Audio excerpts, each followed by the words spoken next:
আমি একটু দেখতে চাই যে রংপুর বিভাগের কে কোন জেলা থেকে আপনারা এসেছেন। কুড়িগ্রাম থেকে কারা এসেছেন দেখি। কুড়িগ্রাম, মাশাআল্লাহ মাশাআল্লাহ। আচ্ছা, গাইবান্ধা জেলার কে আসছেন? গাইবান্ধা, হ্যাঁ মাশাআল্লাহ। ঠাকুরগাঁও, ঠাকুরগাঁও অনেকে আসছেন। দিনাজপুর জেলা থেকে মাশাআল্লাহ। নীলফামারী, ঠিক আছে, ফি আমানিল্লাহ। পঞ্চগড় অনেক আসছে। রংপুর, রংপুর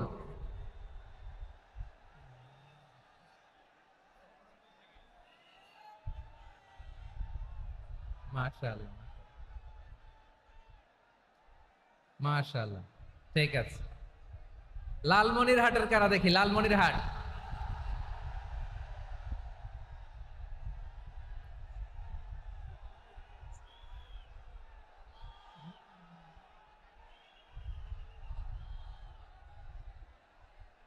মাশাআল্লাহ মাশাআল্লাহ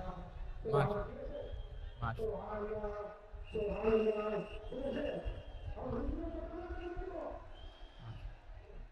ঠিক আছে ঠিক আছে। আচ্ছা, এই রংপুর বিভাগের বাইরে থেকে অন্য জেলার কারা কারা আসছেন দেখি। তাও আছে অনেকে, মাশাআল্লাহ, ঠিক আছে ঠিক আছে। আজকের প্রোগ্রামে উপস্থিত আছেন প্রধান অতিথি হিসেবে অধ্যক্ষ আসাদুল হাবিব দুলু ভাই, সাংগঠনিক সম্পাদক বিএনপি, জাতীয় নির্বাহী কমিটির সভাপতি জেলা বিএনপি লালমনিরহাট। বিশেষ অতিথি হিসেবে আমাদের অনেক ভাইরা এসছেন, সবাইকে শুকরিয়া জানাই। সভাপতিত্ব করছেন জনাব আব্দুল হাকিম। আইন শৃঙ্খলা বাহিনী, প্রশাসন, ভলান্টিয়ার্স, শুনেছি আমি প্রায় 5,000 ভলান্টিয়ার্স আপনারা নিয়োগ দিয়েছেন। আলহামদুলিল্লাহ আলহামদুলিল্লাহ, অনেক গোছালো প্রোগ্রাম। আমার প্রাণ ঢালা ভালোবাসা জানবেন, আমার হৃদয়ের গহীন থেকে ভালোবাসা নিবেন, শুভেচ্ছা জানবেন সবাই। ঠিক আছে ঠিক আছে। প্রিয় ভাইরা, আমরা আর কাল বিলম্ব না করে মূল আলোচনায় চলে যেতে চাই। আজকে যে টপিকের উপর আমি কথা বলবো, টপিকটা হচ্ছে peaceful coexistence and communal harmony, শান্তিপূর্ণ সহাবস্থান এবং সাম্প্রদায়িক সম্প্রীতি। আমাদের বাংলাদেশে সাম্প্রদায়িক সম্প্রীতি আছে না নাই? আবহমান কাল থেকে আমরা মুসলিম, হিন্দু, বৌদ্ধ, খ্রিস্টান, পাহাড়ি, নৃগোষ্ঠী মিলেমিশে একাকার, আমরা সবাই মিলে বাংলাদেশ। আওয়াজ করে বলেন ঠিক কিনা? আমাদের পারস্পরিক সম্প্রীতি, ভালোবাসা, সৌহার্দ্যপূর্ণ আচরণ, বোঝাপড়া, এটা বেশ মজবুত, বেশ মজবুত। তবে মাঝে মাঝে আমাদের এই সম্প্রীতির ভেতরে অনেকে ফাটল ধরাতে চায়। আমরা যে সুখে আছি, শান্তিতে আছি, এটা অনেকের ভালো লাগে না, ঠিক কিনা বলেন?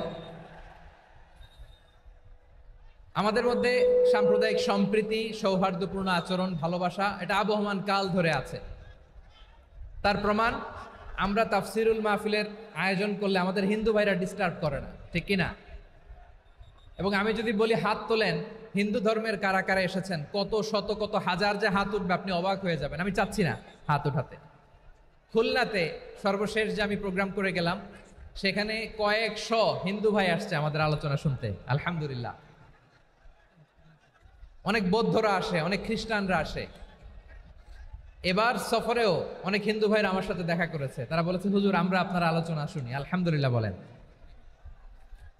So it's our responsibility to present our religion to our non-Muslim brothers and sisters. আমাদের অমুসলিম ভাই বোনদের কাছে ইসলামের সৌন্দর্য তুলে ধরা, এটা আমাদের দায়িত্ব। We all are the ambassador of Islam. আমরা প্রত্যেকে দায়িত্বশীল, আমরা প্রত্যেকে এক একজন ইসলামের অ্যাম্বাসেডর, আলহামদুলিল্লাহ বলেন। এজন্য এমনভাবে দ্য বিউটি অফ ইসলাম, ইসলামের সৌন্দর্য আমাদেরকে ফুটিয়ে তুলতে হবে, যাতে করে নন মুসলিমরা শাহাদা পড়ে, কালিমা পড়ে মুসলমান হয়ে যায়। অনেক নন মুসলিম ভাই বোন আমাদের হাতে শাহাদা পড়ে, কালিমা পড়ে মুসলমান হয়েছে, অনেক। সো আমরা যেন ইসলামের বিউটিটাকে তুলে ধরতে পারি এবং এই যে সম্প্রীতি, এটাকে যেন আমরা অটুট রাখতে পারি। আদতে আদতে বাংলাদেশের ইতিহাস বলে আমাদের দেশে কোনো দাঙ্গা নাই, আছে? লালমনিরহাটের ভাইয়ের আওয়াজ করে বলেন, আমাদের দেশে হিন্দু মুসলিম দাঙ্গা আছে? আমরা ভাই ভাই, আওয়াজ করে বলুন তো, আমরা কি ভাই ভাই? কিন্তু কিছু দুষ্ট লোক আছে তারা আমাদের সম্পর্কের মধ্যে ফাটল ধরাতে চায়, ঠিক কিনা বলেন? মাঝে মাঝে ঝগড়া লাগাতে চায়। দেখবেন পত্রপত্রিকায় দেখা যায় বিভিন্ন ধর্মীয় উপাসনালয়গুলোতে হামলা চালানো হয়। এগুলো রাজনৈতিক উদ্দেশ্য প্রণোদিত, এগুলোর সাথে ইসলামের কোনো সম্পর্ক নাই। এজন্য এই দুর্বৃত্তদের ব্যাপারে আমাদের সাবধান থাকতে হবে। আমরা সবসময় যেমনি ঐক্যবদ্ধ, ইউনাইটেড, আমরা যদি এরকম ইউনাইটেড থাকি, এই সমস্ত দুর্বৃত্তদের কালো হাত ভেঙে দিতে আমাদের 1 ঘন্টাও লাগবে না। চিল্লায় বলো ঠিক কিনা? আমরা সংঘবদ্ধ থাকবো। এই যে আমাদের পিসফুল কোএক্সিস্টেন্স, শান্তিপূর্ণ সহাবস্থান। হিন্দুরা পূজা করে, যেদিন হিন্দুদের পূজা অনুষ্ঠান আমরা ওই দিন তাফসির মাহফিল করি না, ঠিক কিনা বলেন? যেদিন আমাদের তাফসিরুল কোরআনের প্রোগ্রাম, ওই দিন আমাদের হিন্দু ভাইরা ডিস্টার্ব করে না। সুবহানাল্লাহ। হিন্দুদের পূজা অনুষ্ঠানে মাদ্রাসার ছাত্র যে পাহারা দেয়, গোটা বিশ্বে এরকম দৃষ্টান্ত নজির বিরল, ঠিক কিনা বলেন? আইন শৃঙ্খলা বাহিনীর পাশাপাশি মাদ্রাসার ছাত্ররা যে সেখানে পাহারা দেয়, গোটা পৃথিবীতে এই দৃষ্টান্ত আপনি পাবেন। মাদ্রাসার ছাত্ররা, তারা তো কোরআনের ধারক, তারা হাদিসের ধারক, তারা কেন মন্দির পাহারা দিবে? এই সম্প্রীতিকে ধরে রাখার জন্য, এই সৌহার্দ্যকে ধরে রাখার জন্য, আমাদের পারস্পরিক ভালোবাসাকে অটুট রাখার জন্য। আওয়াজ করে বলতে হবে ঠিক কিনা? এখন বলেন, আমাদের এই ভালোবাসা অটুট থাক, আমরা চাই কি চাই না? আমরা হিন্দু মুসলিম মিলেমিশে শান্তিপূর্ণ সহাবস্থান, সাম্প্রদায়িক সম্প্রীতি। লালমনিরহাটের ভাইয়ের আওয়াজ করে বলুন, এই সাম্প্রদায়িক সম্প্রীতি আমরা চাই কি চাই না? আল্লাহ এই দেশকে তুমি বরকতময় করো, বাংলাদেশকে তুমি শান্তিময় করো। আওয়াজ করে সবাই বলেন আমিন। এই জায়গাটাতে সামান্য একটু আওয়াজ হচ্ছিল, এটাও থেমে গেছে। আলহামদুলিল্লাহ, আলহামদুলিল্লাহ। এখন একেবারে everything is in my control. মাশাআল্লাহ। ঠিক আছে, আমি মূল আলোচনায় যাই। প্রিয় ভাইরা, আমি বলেছিলাম আমার আলোচনার বিষয় হচ্ছে শান্তিপূর্ণ সহাবস্থান, সাম্প্রদায়িক সম্প্রীতি। আমরা দেখব ইসলাম আমাদেরকে কি কি দিক নির্দেশনা দেয়। শান্ত হইতে হবে। খরগোশের কানের মতো কান দুটো আমার দিকে করে রাখেন। আমি এখনো উঠে যাব, হাত নাড়ায় লাভ নাই, আমি উঠে যাব। তাকায় থাকো আর কান খাড়া, আওয়াজ হবে না। হ্যাঁ, মাশাআল্লাহ, মাশাআল্লাহ, ঠিক আছে। আমরা দেখব যে রাসূল সাল্লাল্লাহু আলাইহি ওয়াসাল্লাম এই পিসফুল কোএক্সিস্টেন্সের জন্য আমাদের কি শিখিয়েছেন, কি কি গাইডলাইন দিয়েছেন। আমরা 1, 2, 3, 4 করে এগুলো আপনাদের সাথে শেয়ার করব। আমি আপনাদের খেদমতে সূরাতুল আনআমের 108 নম্বর আয়াত তেলাওয়াত করেছি। এখানে আল্লাহ রাব্বুল ইজ্জা ওয়াল জালাল তিনি ইরশাদ করছেন, ওয়ালা তাসুব্বুল্লাযীনা ইয়াদউনা মিন দুনিল্লাহি ফায়াসুব্বুল্লাহা আদওয়াম বিগাইরি ইলম কাযালিকা যায়্যান্না লিকুল্লি উম্মাতিন আমালাহুম সুম্মা ইলা রাব্বিহিম মারজিউহুম ফায়ুনাব্বিউহুম বিমা কানু ইয়ামালুন। রব্বুল আলামিন বলেন, গোলাম ও আমার ইমানদার বান্দারা, শোনো শোনো। ও আমার বিশ্বাসী বান্দারা, শোনো শোনো। লা তাসুব্বুল্লাযীনা ইয়াদউনা মিন দুনিল্লাহ ফায়াসুব্বুল্লাহা আদওয়াম বিগাইরি ইলম। ও আমার বিশ্বাসী বান্দারা, যারা আল্লাহকে ব্যতি রেখে, আল্লাহকে বাদ দিয়ে অন্য উপাস্যকে ডাকে, দেবীর পূজা করে, তোমরা খবরদার তাদের গালি দিও না। আওয়াজ করে বলেন, কি দিও না? আল্লাহ বলেন, ও বিশ্বাসীরা শোনো, যারা আল্লাহকে বেছে রেখে দেবীর পূজা করে, অন্য উপাস্যের পূজা করে, তাদেরকে ডাকে, ওই দেবতাদেরকে তোমরা গালি দিও না।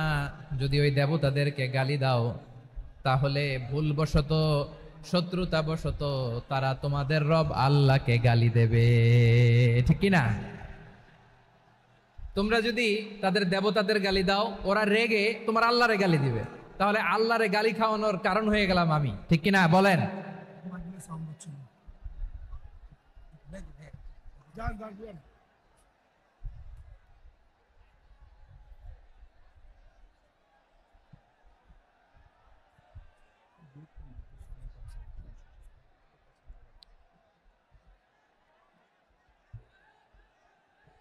সম্মানিত ভাইয়েরা, এত বিশাল প্রোগ্রাম, মাইকের একটা সেটআপ থাকে, তারগুলো অনেক সময় নড়ে যায়, ধাক্কা ধাক্কিতে ডিসপ্লেস হয়, একটু ঝামেলা হবে।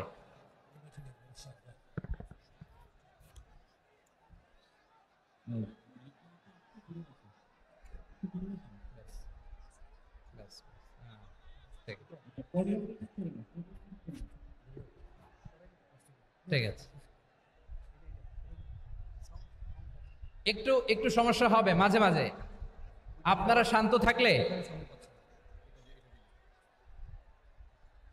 শান্ত থাকতে হবে। এইভাবে সাউন্ড নাই, এই নাই, এই বলতে বলতে আমার সময়ও নাই, উঠে যেতে হবে। এগুলো বোকামি। এই বিভাগীয় প্রোগ্রামগুলোতে যাই, চিৎকার চেঁচামেচি করে তোমরা আসো, সময় শেষ, আমাকে উঠে যেতে হয়। আমরা তো বঞ্চিত হলাম। গুরুত্বপূর্ণ অনেক কথা শোনাবো তোমাদের, অনেক। প্রিয় ভাইরা, আপনারা শান্ত হয়ে বসুন, শান্ত হয়ে। রব্বুল আলামিন বলেন, খবরদার বিশ্বাসীরা, আল্লাহ ছাড়া যারা অন্যান্য উপাস্যদেরকে ডাকে, দেবতাদেরকে ডাকে, তাদেরকে তোমরা গালি দিও না। ওই সমস্ত দেবতাদেরকে যদি তোমরা গালি দাও, তাহলে তারা আল্লাহকে গালি দিবে। ঠিক কিনা বলেন? আমরা দেবতাদের গালি দিলে ওরা আল্লাহকে গালি দিবে। রব্বুল আলামিন বলেন, খবরদার দেবতাদেরকে গালি দিও না, তাহলে ওরা তোমার রব আল্লাহরে গালি দেবে। প্রতিটি জাতির জন্য তাদের কাজকে আমি আল্লাহ সুশোভিত করে রেখেছি। তারা সবাই একদিন আমার কাছেই ফিরে আসবে।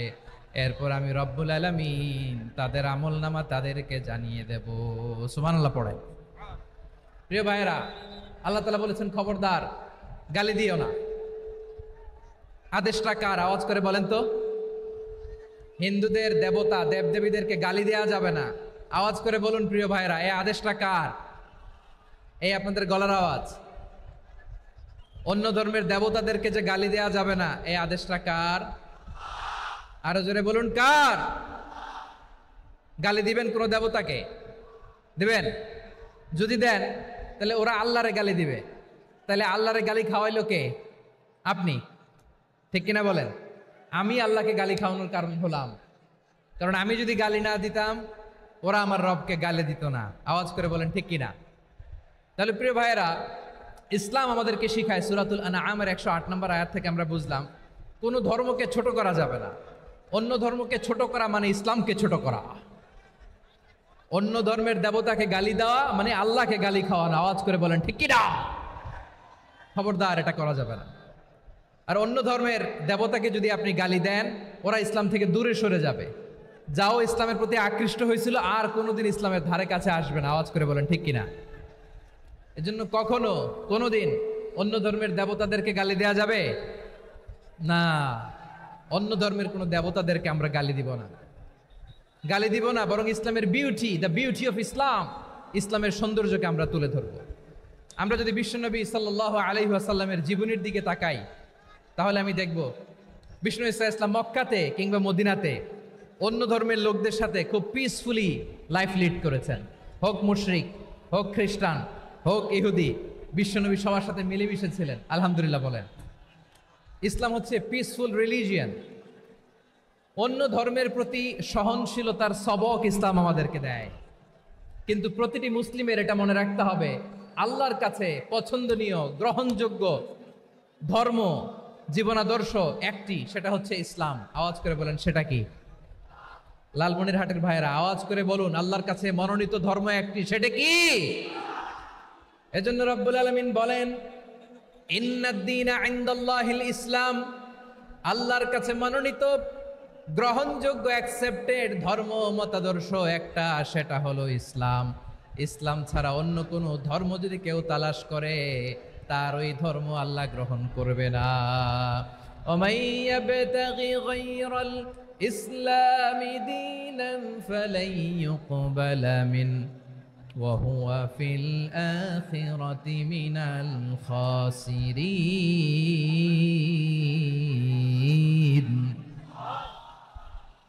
Whoever seek anything except Islam, that won't be accepted from him, and he will be loser in the day of judgment. কিয়ামতের দিন ইসলাম ছাড়া কেউ যদি অন্য কোনো ধর্ম তালাশ করেছে দুনিয়াতে, তার এই মতাদর্শ গ্রহণ করা হবে না।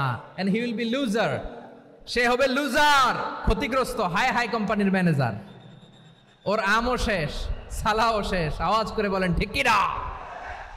এজন্য ইসলাম পেয়ে আমরা খুশি না বেজার?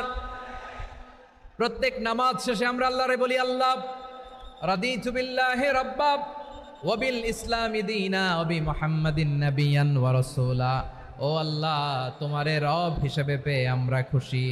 ও আল্লাহ, ইসলামকে ধর্ম হিসেবে পেয়ে আমরা খুশি। বিশ্বনবীকে আমাদের রাসূল পেয়ে আমরা খুশি। ঠিক কিনা বলে? ইসলাম ছাড়া অন্য কোনো ধর্ম আমরা গ্রহণ করব না। ঠিক কিনা বলেন? আল্লাহর কাছে অ্যাকসেপ্টেড রিলিজিয়ান একটা, সেটা ইসলাম। তো বিশ্বনবী সাল্লাল্লাহু আলাইহি ওয়াসাল্লাম মক্কাতে কিংবা মদিনাতে খুব পিসফুলি এক্সিস্ট করেছেন, যে কোনো ধর্মের সাথে মিলেমিশে চলেছেন। তার প্রমাণ আমরা যদি রাসূল সাল্লাল্লাহু আলাইহি ওয়াসাল্লামের বায়োগ্রাফির দিকে তাকাই, তাহলে দেখব তিনি মুশরিকদের সাথে পিস ট্রিটি করেছেন, শান্তি চুক্তি, পিস ট্রিটি, পিস এগ্রিমেন্ট। আপনারা হুদাইবিয়ার সন্ধির নাম শুনেছেন? আমার লালমনিরহাটের কলিজার টুকরা ভাইয়েরা, হুদাইবিয়ার সন্ধির নাম আপনারা শোনেন নাই?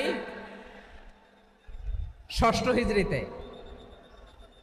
বিষ্ণু ইসা ইসলাম মুশরিকদের সাথে এই ট্রিটি করেছেন, চুক্তি। কাদের সাথে? মুশরিকদের সাথে। আমরা তো মুসলমান বসতে পারি না। আমরা দুই মুসলিম ভাই একসাথে বসে চা খেতে পারি না, গল্প করতে পারি না। বিষ্ণু ইসা ইসলাম মুশরিকদের সাথে ট্রিটি করেছেন, হুদাইবিয়ার সন্ধি। এই সন্ধির আগে মক্কা থেকে কেউ মদিনায় যেতে পারে না, মদিনা থেকে কেউ মক্কায় যেতে পারে না। কিন্তু এই সন্ধির পরে ট্রাফিক স্বাভাবিক হয়ে গেল। মক্কার লোকেরা মদিনায় আসতে পারে, মদিনার লোকেরা মক্কায় আসতে পারে। এটাকে বলে সুলহে হুদাইবিয়া, the peace agreement of Hudaibiya, শান্তি চুক্তি। আমরা পৃথিবীতে এখন অনেক শান্তি চুক্তির নাম শুনি, এগুলো সব the piece treaty of Hudaibiya থেকে কপি করা। আল্লাহু আকবার।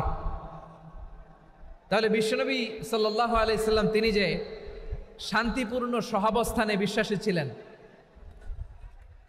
মুসলমানেরা যে অন্য ধর্মের প্রতি সহনশীল, তার প্রমাণ হচ্ছে এই পিস ট্রিটি। শুধু তাই নয়, মাইকের সাউন্ডটা একটু বাড়াই দিতে হবে, খুব দুর্বল, একটু মজবুত করতে হবে, আর একটু ক্লিন করতে হবে, আর সবগুলা জায়গায় সাউন্ড যাচ্ছে কিনা একটু ক্রস চেক করতে হবে। হ্যাঁ, পাবেন দিচ্ছে mike operator, he is trying his level best, দিচ্ছে। মাইক অপারেটর যিনি আছেন, প্রতিটি জায়গায় প্রতিটি সাউন্ড বক্সে যেন আওয়াজ পাওয়া যায়, একটু ক্রস চেক করেন, সাউন্ডটাকে একটু স্ট্রং করে দেন। হ্যাঁ, ঠিক আছে, মাশাআল্লাহ। এদিকে তাকান, এদিকে।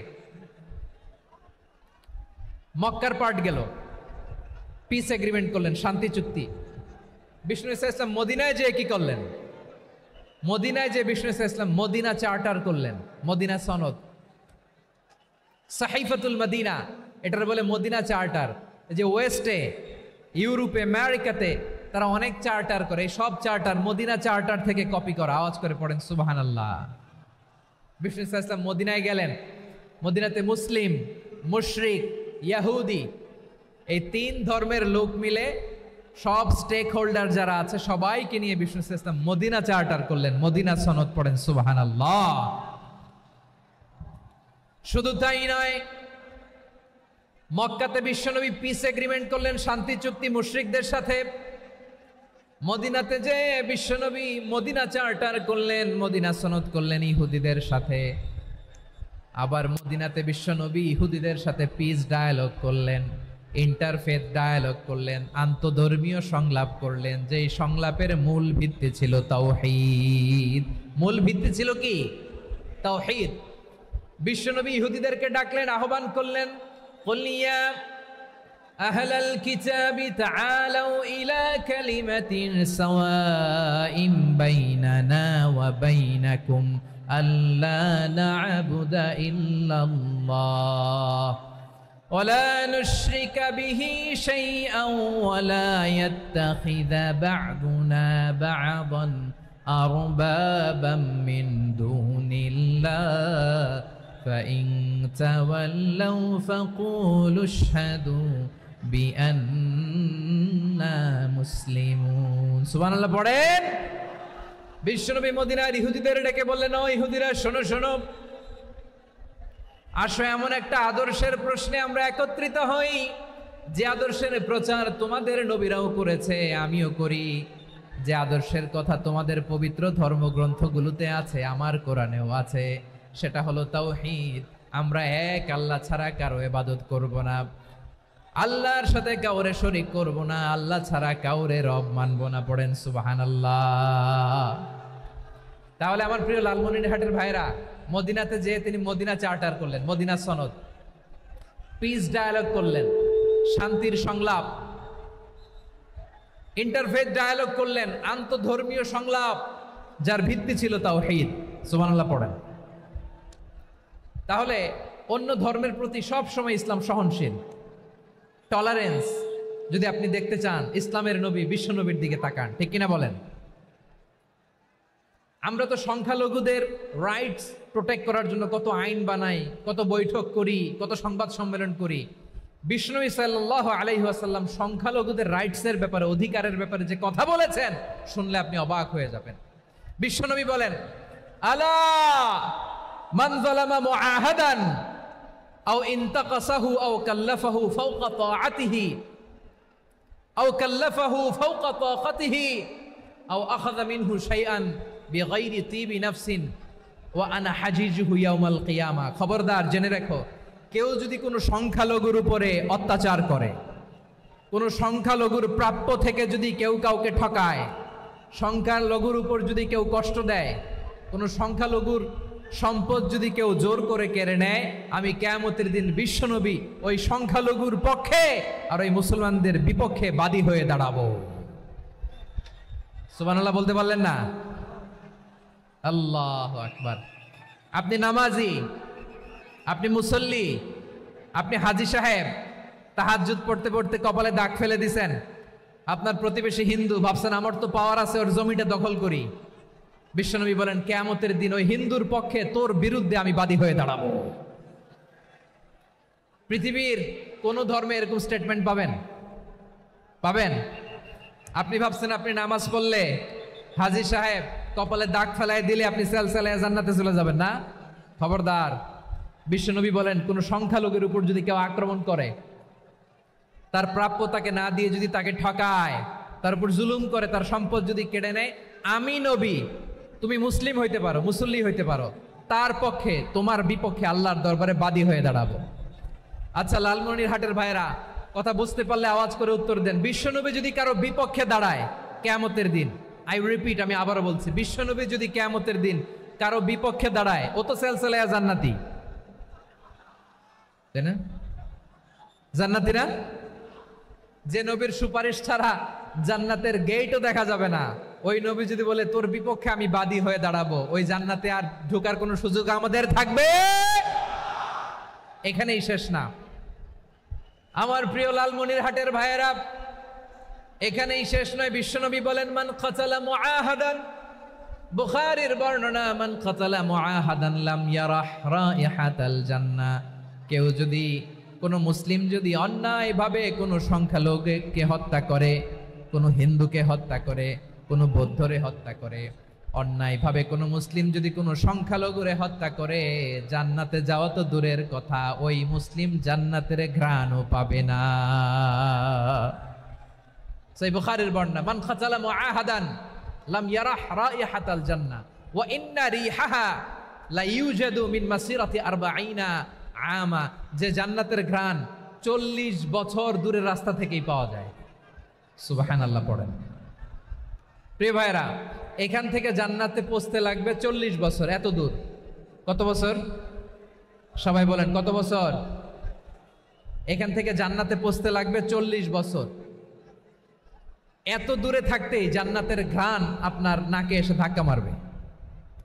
বিশ্বনবী বলেন, যে ব্যক্তি কোনো সংখ্যালঘুকে হত্যা করে, জান্নাতের ঘ্রাণ তো পাবেই, জান্নাতে তো ঢুকতে পারবেই না, জান্নাতের ঘ্রাণও তার নাকে লাগবে না। পড়েন নাউযুবিল্লাহ। তাহলে সংখ্যালঘুদের ব্যাপারে ইসলামে অধিকার দেয়া আছে না নাই? লালমনিরহাটের ভাইয়ের আওয়াজ করে বলেন, আমার সংখ্যালঘু হিন্দু ভাইদের রাইটস, অধিকার আমাদের ইসলামে প্রোটেক্টেড আছে না নাই? এখানেই শেষ না। বিষ্ণু ইসলাম আপনার অমুসলিম প্রতিবেশীর সাথে ভালো আচরণ করতে বলেছে। আমাদের হয় না, এটা মুসলিম পাড়া, ওটা বৌদ্ধ পাড়া, হয় না? অনেক সময় হয় না, এটা আমাদের মুসলিম পাড়া, ওইটা হিন্দু পাড়া, এরকম আছে না নাই? লালমনিরহাটে নাই না? আছে? হিন্দু যদি আপনার প্রতিবেশী হয় কি করবেন? ওরে কষ্ট দিবেন নাকি? কেন, ও তো হিন্দু, ও তো আমার আল্লাহরে ডাকে না, ওরে কষ্ট দিলে জায়েজ হবে না? খবরদার। বিষ্ণু ঈসা ইসলাম বলেন, মান কানা ইউমিনু বিল্লাহ ওয়াল ইয়াউমিল আখির ফালিউকরিম জারাহ, যে আল্লাহ বিশ্বাস করে আর আখিরাতে বিশ্বাস করে সেজন্য প্রতিবেশীর সাথে ভালো আচরণ করে। সুবহানাল্লাহ। কলিজা জুড়ায় যায় না আমার নবীর কথাগুলো শুনলে? যে আল্লাহ বিশ্বাস করে, যে আখিরাতে বিশ্বাস করে সেজন্য প্রতিবেশীর সাথে ভালো আচরণ করে। এখানে বলছে মুসলিম প্রতিবেশী বলছে, নামাজি প্রতিবেশী বলছে, আল্লাহওয়ালা প্রতিবেশী বলছে না। প্রতিবেশী আস্তিক হোক নাস্তিক হোক, প্রতিবেশী মুমিন হোক মুশরিক হোক, প্রতিবেশী হইলেই তার সাথে ভালো আচরণের দরকার আছে না নাই? আমার প্রিয় লালমনিরহাটের ভাইয়েরা, বিষ্ণু ঈসা ইসলাম ওনার ইহুদি প্রতিবেশীদের দেখাশোনা করতেন। আওয়াজ না শোনা যাক, আমারও তো দেখা যায়, আমারও তো দেখা যায়। তাকায় থাকেন, তাকায় থাকলে সওয়াব হবে। কোরআনের কথা যেখান থেকে হয় এদিকে তাকায় থাকলেই বরকত। তাকায় থাকেন। জি জি, মাইক, আমি তো আর মাইক ঠিক করতে আসি না এদিকে, এই মাইক ঠিক করব ওই মাইক ঠিক করব, ওদিকে পাইলট বলবে হুজুর চলে আসেন। জি বসুন বসুন, মাশাআল্লাহ। হ্যাঁ খুব শান্ত, ঠিক আছে। পুলিশ ভাইরা না খেয়ে দিনরাত আপনারা যাতে সুশৃঙ্খল একটা প্রোগ্রাম উপহার পান এটাই চেষ্টা করতেছে, আপনাদেরকে কষ্ট দিতে আসে নাই, একটু একটু সহযোগিতা করেন। জি মাশাআল্লাহ, হ্যাঁ ঠিক আছে। আমার প্রিয় ভাইরা, প্রতিবেশী আস্তিক হোক নাস্তিক হোক, মুসলিম হোক হিন্দু হোক, তার সাথে ভালো আচরণ করতে হবে। বিষ্ণু ঈসা ইসলাম ওনার ইহুদি প্রতিবেশীর বাসায় যেতেন। কোন প্রতিবেশী? ইহুদি। আওয়াজ করে বলেন, কোন প্রতিবেশী? ইহুদি। এক ইহুদি কিশোর বিষ্ণু ঈসা ইসলামের খেদমত করতে, ইহুদি ছেলে আমার নবীর খেদমত করতো, তারা ছিল নবীর প্রতিবেশী। তো অনেক দিন হয় ইহুদি ছেলেটা আসে না। বিষ্ণুনবী খোঁজ দিলেন, ঘটনা কি? একটা ইহুদি ছেলে না আমার খেদমতে আসতো, ছেলেটা কই? খোঁজ নিয়ে জানলেন ছেলেটা অসুস্থ। বিষ্ণু ঈসা ইসলাম ওই ইহুদির বাড়িতে চলে গেলেন ওই ছেলেটাকে দেখা করার জন্য, ভিজিট করার জন্য। সুবহানাল্লাহ পড়বেন না? গেলেন, যে দেখে ইহুদি ছেলেটা মুমূর্ষ, যান যান যায় যায় ভাব, বিছানায় পড়ে আছে, তার বাবা দাঁড়ানো। বিশ্বনবী তার মাথার পাশে বসলেন, মাথায় হাত বুলিয়ে দিলেন, আর ছেলেটাকে বললেন আসলিম, হে ইহুদি ছেলে আসলিম, ইসলাম ধর্ম গ্রহণ করো।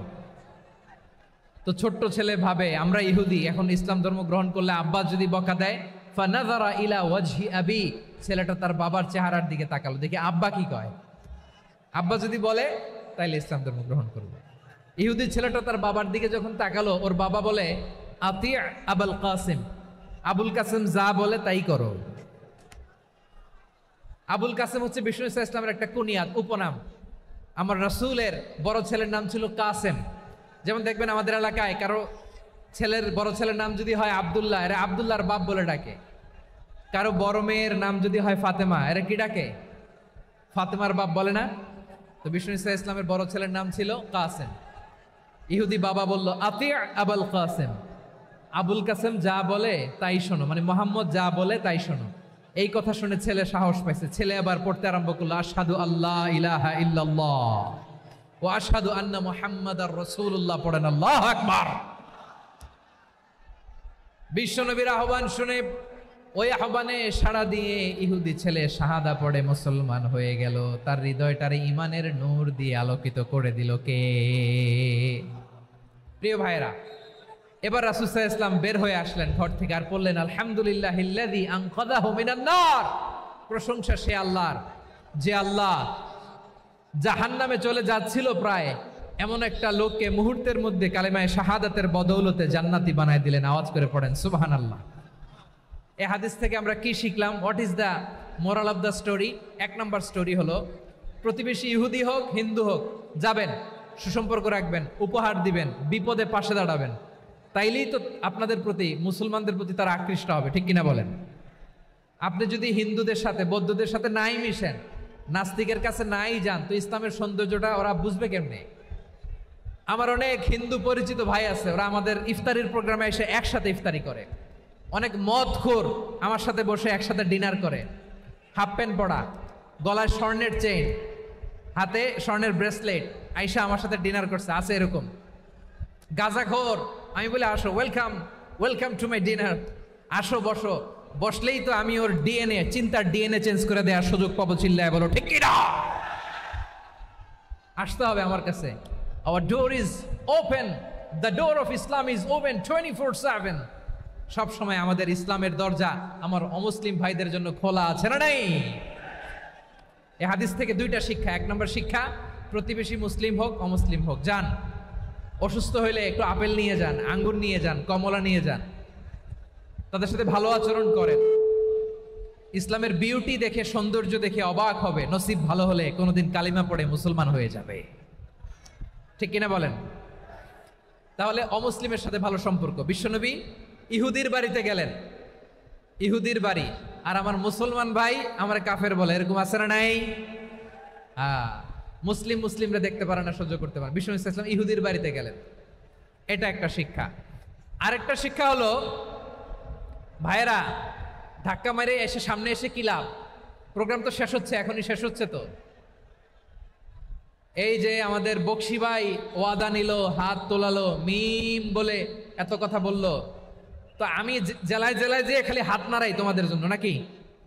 হ্যাঁ, হাত নাড়াই শুধু। এই ধাক্কাইতে ধাক্কাইতে এদিকে এসে হাত নাড়াইতেছে, হয়েছে তো, দেখলাম তো, ঠিক আছে, মাশাআল্লাহ, অনেক সুশৃঙ্খল, অন্যান্য যে কোনো জেলার জন্য সুশৃঙ্খল। আমার দিকে তাকাও, আমার দিকে তাকাও, ঠিক আছে। এই যে দাঁড়িয়ে আছে, একটা ছেলে নড়ে না, দেখছেন? মাশাআল্লাহ মাশাআল্লাহ মাশাআল্লাহ। হ্যাঁ, এইভাবেই। আর কয়েকটা মজাদার কথা আছে, শোনো। এই হাদিস থেকে আমাদের শিক্ষা হলো, আমার প্রতিবেশী যেই ধর্মের হোক আমি সম্পর্ক রাখবো।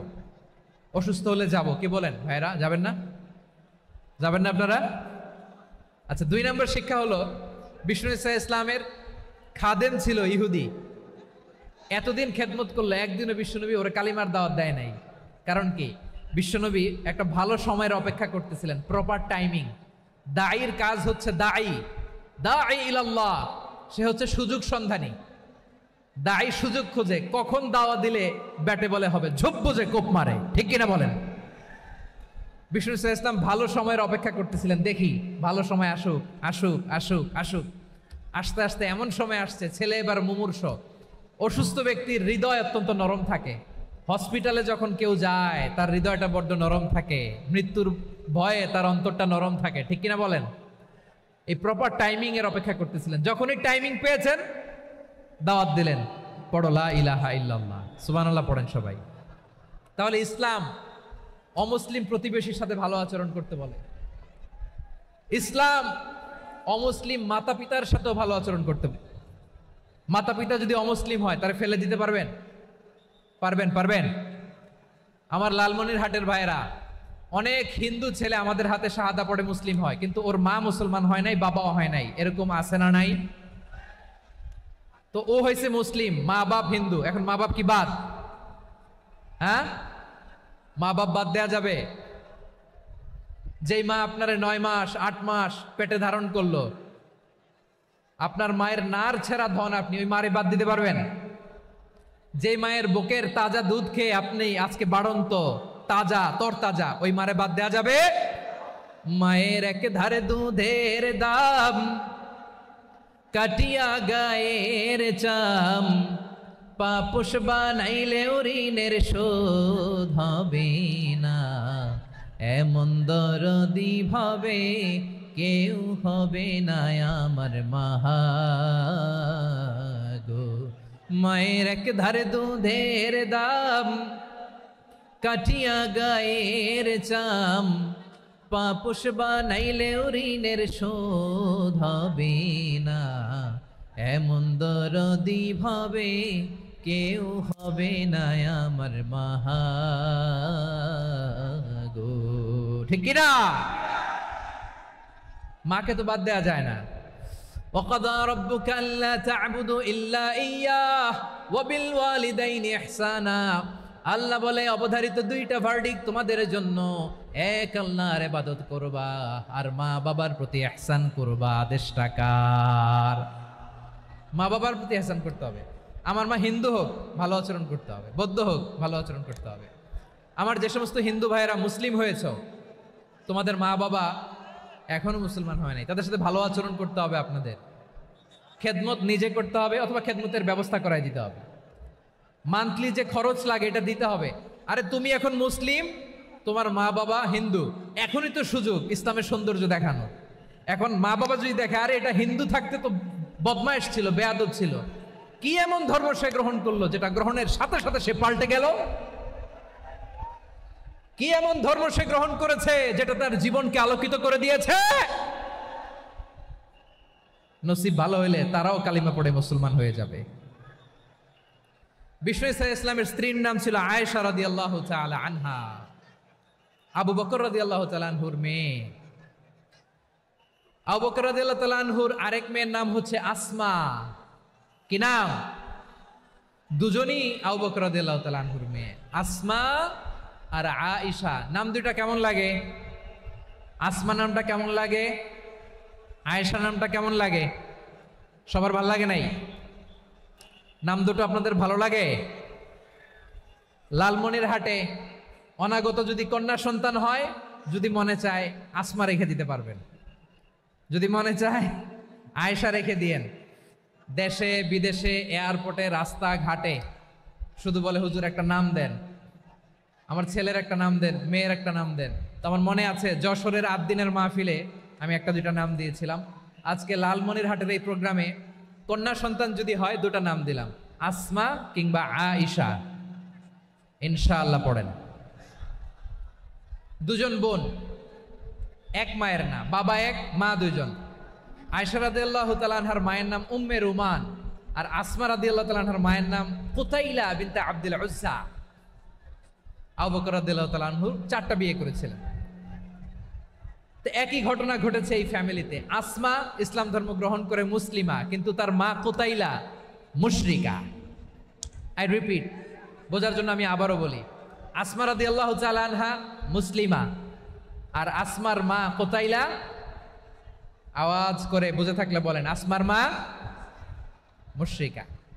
তার মানে মেয়ে মুসলিম, মা অমুসলিম। ভেজাল আছে না নাই? কিন্তু কুতাইলা আর ধৈর্য ধারণ করতে পারে না। নার ছেড়া ধন, কলিজার টুকরা ধন, কলিজার টুকরা সন্তান আসমারে দেখতে বড্ড মন চায়। সাইয়েদনা আসমা রাদিয়াল্লাহু তাআলা আনহা মক্কা থেকে হিজরত করে মদিনায় চলে গেলেন হুদাইবিয়ার পর। যখন মক্কা মদিনার ট্রাফিক স্বাভাবিক হলো, মক্কার লোক মদিনায় যায়, মদিনার লোক মক্কায় আসে। কুতাইলা কলিজার টুকরা সন্তান আসমারে দেখার জন্য কিছু উপহার নিয়ে বিশাল মরুপথ পাড়ি দিয়ে মক্কা থেকে মদিনায় যায়। সুবহানাল্লাহ বলেন। এখন মা আসছে মেয়ের সাথে দেখা করতে, মেয়ে তো আর দেখা দেয় না। মেয়ে ভাবছে আমার মা তো মুশরিকা, অপবিত্রা, তার সাথে কি দেখা দেয়া যাবে? বিশ্বনবীর দরবারে চলে গেলেন। সুবহানাল্লাহ বলেন। কি সৌভাগ্যবান ছিল তারা, মাসলা জানার দরকার হলেই নবীর দরবারে চলে যেত। ঘরে বউয়ের সাথে ঝগড়া হলে নবীর দরবারে চলে যেত। অনেক সাহাবী বলে আমার পেটে ক্ষুধা লাগলো আমি নবীর কাছে চলে যেতাম, কারণ নবীর চেহারার দিকে তাকালেই আমার পেটের ক্ষুধা মিটে যেত। সাইয়েদনা আসমা রাদিয়াল্লাহু তাআলা আনহা বিশ্বনবীর কাছে চলে গেলেন, যে বললেন ইয়া রাসূলুল্লাহ ইয়া হাবিবাল্লাহ ইন্না উম্মি কাদিমাতুন ইলাইয়া ওয়া হিয়া রাগিবা। আমার মা মক্কা থেকে অনেক দূর মরুর পথ পাড়ি দিয়ে উপহার সামগ্রী নিয়ে মদিনায় আমার সাথে দেখা করতে এসেছে গো নবী। আমার জানতে বড্ড ইচ্ছে হয় আমি আমার মুশরিকা মাখা করতে পারবো কিনা। আফা আসিলুহা, আগে যেমনি আমি আমার মায়ের সাথে ভালো আচরণ করতাম, যেমনি আমি আমার মায়ের সাথে সদাচরণ করতাম গো নবী, এখন আমি মুসলিমা, মা মুশরিকা, এখনো কি আগের মতো সদাচরণ করতে পারবো নাকি? বিশ্বনবী বললেন নাম সিলিহা, হ্যাঁ রে আসমা, অবশ্যই অবশ্যই, আগে ঠিক যেমন তুমি তোমার মায়ের সাথে ভালো আচরণ করতে, এখনো তেমনি আগের মতো ভালো আচরণ করবা। আওয়াজ করে পড়েন সুবহানাল্লাহ। কি ইসলাম আমরা পেয়েছি! কত ব্রড মাইন্ডেড আমাদের ইসলাম, কত ওপেন মাইন্ডেড ইসলাম, কত ওপেন আপ করতে পারে, চিন্তা করতে পারেন। বিষ্ণু বললেন হ্যাঁ অবশ্যই, নাম সুলিহা, আগে যেমনি ভালো আচরণ করছো আসমা, এখন ওইরকমই করো, পারলে আরো বাড়ায় করো। সুবহানাল্লাহ বলেন। তাহলে আমার যে হিন্দু ভাইয়েরা, হিন্দু বোনেরা ইমানের বদৌলতে দৌলতে আপনি ধন্য হয়েছেন, আপনার আম্মা আব্বা এখনো মুসলমান হয় নাই, তাদের জন্য দোয়া করেন, তাদের জন্য দোয়া করেন, আল্লাহ যেন তাদেরকেও ইমানের দৌলত দান করে। আমরা সবাই পড়ি আমিন, আরো জোরে পড়েন আমিন। এখন বলেন, ইসলাম কি ন্যারো মাইন্ডেড রিলিজিয়ান না ব্রড মাইন্ডেড? লালমনিরহাটের যুবক ভাইরা আওয়াজ করো, ইসলাম কি ন্যারো মাইন্ডেড না ব্রড মাইন্ডেড? কতটা ব্রড মাইন্ডেড দেখেন। বিশ্বনবী সাল্লাল্লাহু আলাইহি সাল্লাম অমুসলিমরা যদি নবীকে উপহার দিত, ওই উপহারও বিশ্বনবী গ্রহণ করতেন। সুবহানাল্লাহ পড়েন। আপনার অমুসলিম বন্ধু যদি উপহার দেয়, সেটাও আপনি নিতে পারবেন, যেটা নেওয়া জায়েজ। কিন্তু আপনার বন্ধু যদি আপনার মদের বোতল দেয়, নিতে পারবেন? হ্যাঁ, মদের বোতল দিলে পারবেন না। আপনার বন্ধু যদি আপনার পর্ক দেয়, পর্ক শুকরের গোশত মিশ্রিত কোনো খাবার, ওটা নিতে পারবেন না। হালাল যে কোনো জিনিস নিতে পারবেন। বিশ্বনবী সাল্লাল্লাহু আলাইহি ওয়াসাল্লাম অমুসলিমদের দেয়া হাদিয়া গ্রহণ করতেন। কেমন নবী ছিলেন? আমার নবীরে চিনে নেন, আমার নবীর অ্যাটিটিউড জেনে নেন। বিশ্বনবী সাল্লাল্লাহু আলাইহি ওয়াসাল্লাম যখন কোনো জনপদে যেতেন, 3টা অপশন নিয়ে যেতেন। প্রিয় ভাইয়ের আওয়াজ করে বলতে হবে, কোনো জনপদে গেলে আমার নবীর অপশন থাকতো কয়টা? আমার মতো 3 আঙ্গুল উঁচু করে দেখান আর বলুন, আমার নবী কোন জনপদে গেলে কয়টা অপশন নিয়ে যেতেন? 1 নাম্বার অপশন আসলিম তাসলাম। নতুন এলাকায় গেলে বলতেন আসলিম তাসলাম, ইসলাম ধর্ম গ্রহণ করো, শান্তিতে থাকবা, আমার ভাই হয়ে যাবা, আমরা ভাই ভাই। ইসলাম মানো, আমরা ভাই ভাই। অপশন নাম্বার কত? 1। যদি বলে না ইসলাম মানবো না, ওকে, অপশন নাম্বার 2, মুসলিম হওয়ার দরকার নাই, লা ইকরাহা ফিদ্দিন, ইসলামে কোনো বাড়াবাড়ি নাই। খ্রিস্টান আছো থাকো, বৌদ্ধ আছো থাকো, ইহুদি থাকতে চাও থাকো, কিন্তু আমরা যেহেতু রিজিওনাল সুপার পাওয়ার, আমাদের আন্ডারে থাকো, ট্যাক্স দিয়া থাকো, এটার বলে জিজিয়া। আলেম যারা আছেন বুঝবেন, এটার আরবিতে কি বলে? জিজিয়া। You pay us the tax, we will give you the security. তোমরা ট্যাক্স দিবা, আমরা সিকিউরিটি দিব, আমাদের আওতায় থাকবা, কেউ তোমাদেরকে আক্রমণ করতে পারবে না, আমরা নিরাপত্তা দিব। সুবহানাল্লাহ বলেন। এটা অপশন নাম্বার কত? আচ্ছা, বুঝে থাকলে বলেন, 1 নাম্বার অপশন কি ছিল? ইসলাম। ইসলাম মানো, শান্তিতে থাকবা, ভাই ভাই, আমরা ভাই ভাই। অপশন নাম্বার 2, ট্যাক্স দাও, আমরা নিরাপত্তা দিব, মুসলিম হওয়া লাগবে না।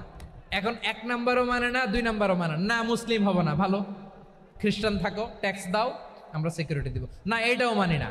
বিষ্ণু বলেন, তাহলে তলোয়ার আমাদের আর তোমাদের মাঝে ফয়সালা করবে। মুসলিমও হব না, ট্যাক্স দিবা, নিরাপত্তা দিব, আমরা সুপার পাওয়ার, আমাদের আন্ডারে থাকবে, এটাও না। তাহলে তোমাদেরকে তো আমরা বিশ্বাস করতে পারি না, কখন না কখন বিশ্বাসঘাতকতা করো, কার সাথে মিলে হাত মিলাও, তলোয়ার আমাদের মাঝে ফয়সালা করবে। তখন তিনি জেহাদের সশস্ত্র সংগ্রামের ঘোষণা দিতেন। সুবহানাল্লাহ পড়েন। দেখেন, পশ্চিমারা জেহাদকে এইভাবে চিত্রায়িত করে না। ওরা জেহাদ বলতে বোঝায় তলোয়ার, হাত কাটো, গলা কাটো না। জেহাদ সশস্ত্র সংগ্রাম 3 নম্বরে।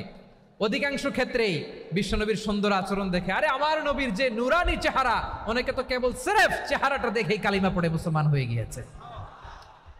যারা মুসলিম হয় নাই, তারা তাদের ইসলামেই বলবৎ ছিল, ট্যাক্স দিয়ে ইসলামের আন্ডারে ছিল।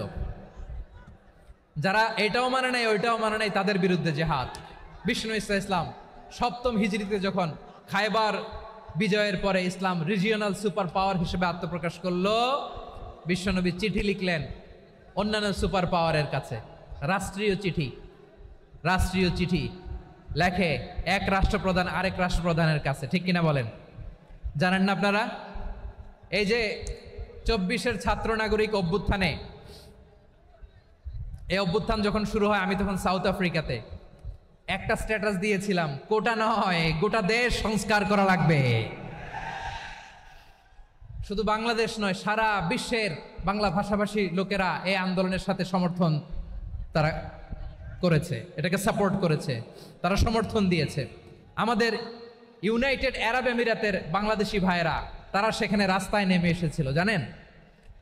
ওইখানে ডেমনস্ট্রেশন করা যায় না, সেখানকার সরকার তাদেরকে যাবজ্জীবন দিয়েছিল। তখন আমাদের এই যে প্রধান উপদেষ্টা ডক্টর মোহাম্মদ ইউনূস সরাসরি G2G বলে, এটারে G2G, government to government, G2G, উনি চিঠি লিখলেন যে তাদেরকে, ইউর হাইনেস, হে সম্মানিত আমির, আপনি আমার এই চিঠির কারণে আমার সম্মানে এই 53 জন বাংলাদেশিকে মাফ করে দেন।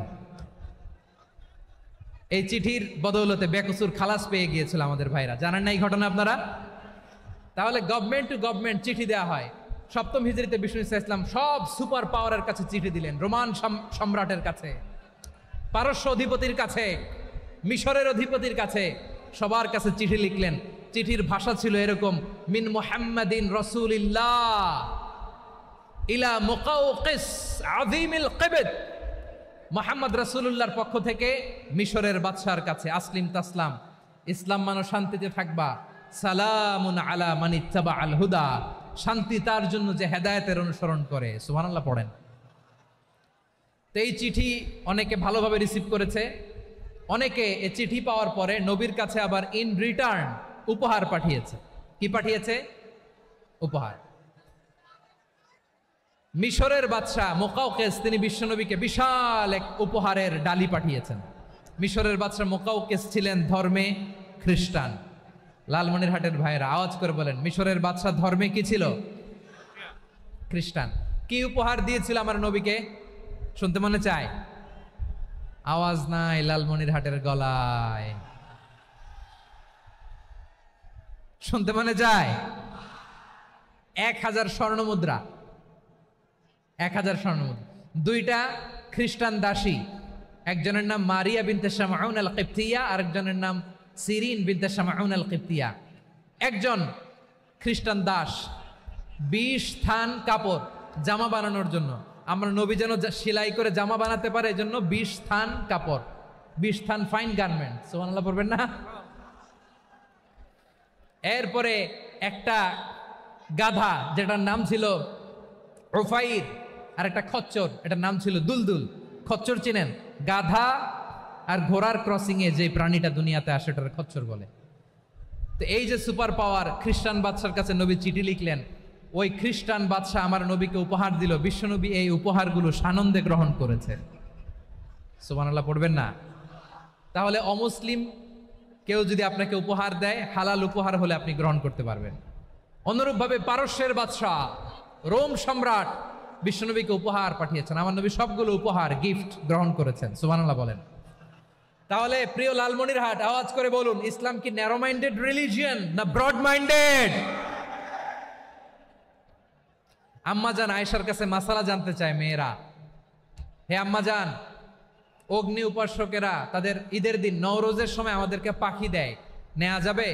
উনি বললেন, ওরা জবাই করে দিলে নেওয়া যাবে না, কিন্তু ওরা যদি ফলমূল এরকম খাবার দেয় এগুলো নেওয়া যাবে। তার মানে অমুসলিমদের দেয়া উপহার এটা গ্রহণ করা যায়। সুবহানাল্লাহ বলেন। শুধু তাই নয়, বিষ্ণু ঈসা ইসলাম অমুসলিমদের সাথে আর্থিক লেনদেনও করেছেন, ফিনান্সিয়াল ডিলিং করেছেন। অমুসলিমদের সাথে প্রয়োজনে আপনি ফিনান্সিয়াল ডিলিং করতে পারবেন। আমরা প্রায় দেখি বাজারের মিষ্টির দোকানগুলো আমার হিন্দু ভাইদের। লালমনিরহাটে মিষ্টির দোকান, দইয়ের দোকান কারা চালায়? হিন্দুরা চালায় না? তারপরে যে বারবার শপ, চুল কাটে যে নাপিত, অধিকাংশ নাপিতের দোকানে কারা? আমার হিন্দু ভাইরা। তা আপনি চুল কাটতে পারবেন কিনা? পারবেন কিনা বলেন? পারবেন। তার দোকান থেকে দই মিষ্টি কিনতে পারবেন কিনা?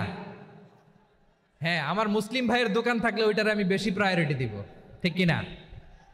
কিন্তু যদি তাদের সার্ভিস নিতে চান, প্রোডাক্ট নিতে চান, পারবেন। তার দলিল সহিহ বুখারী, আম্মা জান আয়েশা রাদিয়াল্লাহু তাআলা আনহা বলেন, ইশতারা রাসূলুল্লাহ সাল্লাল্লাহু আলাইহি ওয়াসাল্লাম মিন ইয়াহুদিয়িন তুআমান ওয়া রাহানাহু দিরআহু মিন হাদিদ। রাসূল সাল্লাল্লাহু আলাইহি ওয়াসাল্লাম এক ইহুদির কাছ থেকে, কার কাছ থেকে? সবাই বলে নাই কার কাছ থেকে? আমার নবী, পেয়ারা নবী এক ইহুদির কাছ থেকে জব কিনেছিল। জব, বার্লি, যেটা দিয়ে রুটি বানায়। ওই জবের দাম দেওয়ার টাকা পয়সা নবীর কাছে ছিল না। ফলে নবী ওনার একটা পোশাককে মর্গেজ রেখেছিলেন, মর্গেজ, বন্ধক, যে এখন এটার দাম দিতে পারবো না, কয়েক কেজি বার্লি নিয়ে যাই আর বন্ধক হিসেবে আমার জামাটা রেখে গেলাম, যেই দিন দাম দিব ওই দিন জামাটা ছুটায় নিয়ে যাব। সুবহানাল্লাহ পড়বেন না? বাকিতে নিছিলেন, বাকিতে। দিরআহু মিন হাদিদ, লোহার তৈরি বর্ম, মানে যুদ্ধের পোশাক, লোহা দিয়ে বানানো।